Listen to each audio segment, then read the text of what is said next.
Alors, aujourd'hui nous allons parler d'un sujet très appétissant, ou peut-être pas, puisque nous allons parler bouffe, nous allons parler dégustation, diététique et pourquoi pas, soyons fous à 8h20, d'allier le tout au jardinage.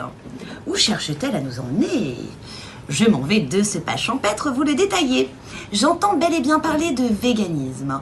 Je vous vois déjà, chers auditeurs, saigner les oreilles, vous amateurs de chair fraîche, et comme je vous comprends, un mot désormais totalement intégré dans notre vocabulaire, à contrario, puisque ceux qui n'adhéreront pas à ce concept seront contraints et condamnés à mourir précocement. Oui, ce mot qu'on entend maintenant chaque jour et qui rebute tout carnivore assumé, ce mot qui donne une dalle à se défoncer le bide au McDo dès qu'on le prononce, vegan.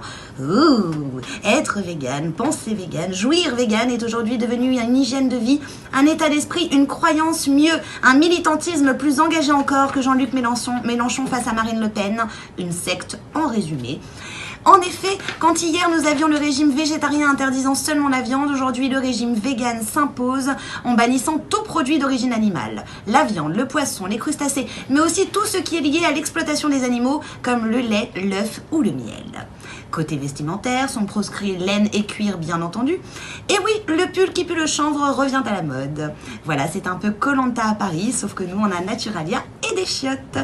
Alors après avoir été condamnée par le tribunal des véganes pour complicité de meurtre sur des animaux dans les abattoirs, je me rendis en travaux forcés un peu stressée dans cette boutique de luxe où on achète des carottes non traitées. J'entends carottes non traitées où il faut gratter la terre et se niquer les ongles dans le bac à légumes pour trouver sa carotte ou sa courge. Alors après avoir fait le tour du magasin et découvert un tas de rayons avec des boîtes de graines en tout genre, je suis en mesure aujourd'hui de vous confirmer que Jardiland a fait la même erreur que Roselyne Bachelot avec ses vaccins. Ils en ont en réalité prévu trop large en commande et dispatchent leur surplus de graines aux grandes distributions des magasins bio. Vous pourrez donc trouver dans les supermarchés spécialisés toutes les graines qui vous font rêver pour cultiver votre cœur sain. Graines de lin, quinoa, chia, orge, avoine, sarrasin, tournesol, un festin de pigeons royal à en faire une crise de foi. Oui, foi, F-O-I, Dieu ne peut pas exister quand l'humain régresse en oiseau. Alors, on ne devient pas vegan du jour au lendemain sans préparation. Non. Pour faire partie de la communauté vegan, vous devrez, comme pour une formation de djihadiste, regarder attentivement un certain nombre de vidéos de cochons vivant en meute, prêtes à se faire découper en jambon. C'est la base pour ensuite passer à l'étape supérieure des poules aux têtes coupées.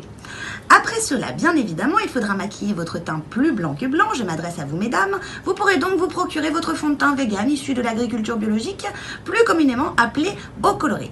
Alors, oui à la méditation, oui au bien-être, oui au sport de chambre et d'extérieur, mais oui aussi, je m'en excuse, au poulet rôti avec son jus de volaille, au foie gras et son coulis de miel, oui forcément au homard et sa mayo, et oui à la dinde farcie toute sèche de Noël. Je terminerai cette bonne dégustation par une citation persane gourmande. Le poisson mange le poisson et le héron les mange tous les deux. Merci.